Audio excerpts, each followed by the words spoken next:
এটি কি পরিবারের কোনো অভ্যন্তরীণ দ্বন্দ্ব ছিল নাকি বাইরের কোনো অজানা শক্তির কাজ? আপনাদের মতামত অবশ্যই জানাবেন। ঘটনাটি ঘটেছিল 1922 সালের এপ্রিল মাসের এক শীতল দিনে। জার্মানির শান্তিপূর্ণ গ্রামাঞ্চল হঠাৎই ভয়াবহ এক দুর্ঘটনায় কেঁপে ওঠে।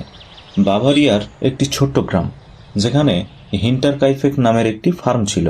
কিন্তু এই ফার্মের নিরিবিলি পরিবেশ অল্প সময়েই এক ভয়ঙ্কর রহস্যের কেন্দ্রবিন্দু হয়ে ওঠে।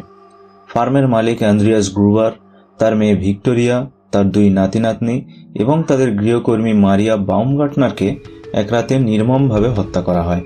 তদন্তে জানা যায়, হত্যাকারী তাদের ফার্মের গোয়াল ঘরে একে একে ডেকে নিয়ে গিয়েছিল এবং সেখানে নির্মমভাবে হত্যা করেছিল।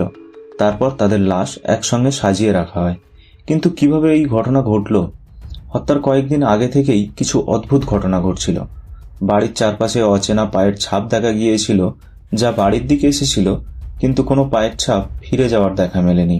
রাতের বেলায় বাড়ির লোকেরা অদ্ভুত শব্দ শুনেছে, যেন বাড়ির ছাদে কেউ হাঁটছে। এমনকি তাদের আগের গৃহকর্মী কাজ ছেড়ে চলে গিয়েছিল এই অদ্ভুত পরিবেশের কারণে। ঘটনার পরপরই গ্রামবাসীরা ফার্মে এসে পুরো বিষয়টি আবিষ্কার করে। পুলিশ তদন্ত শুরু করলেও 1922 সালের সীমিত প্রযুক্তি এবং অপরাধস্থলে মানুষের অনিয়ন্ত্রিত উপস্থিতির কারণে কোনো কার্যকর প্রমাণ পাওয়া যায়নি।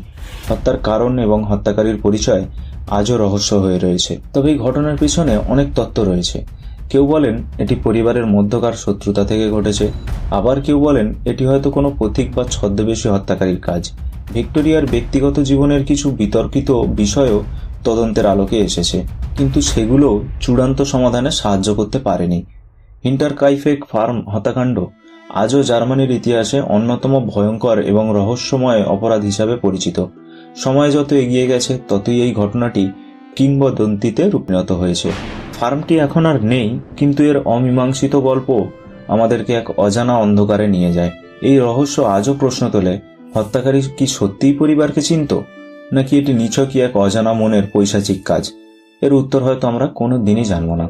তবে এই অমীমাংসিত ঘটনা আমাদের মনে করিয়ে দেয়, পৃথিবীর অনেক প্রশ্নই চিরকাল উত্তরহীন থেকে যায়। আপনাদের কি মনে হয় জানাতে ভুলবেন না কিন্তু। এবং এমন আরও রহস্যময় কাহিনী শুনতে চ্যানেলটি অবশ্যই সাবস্ক্রাইব করুন।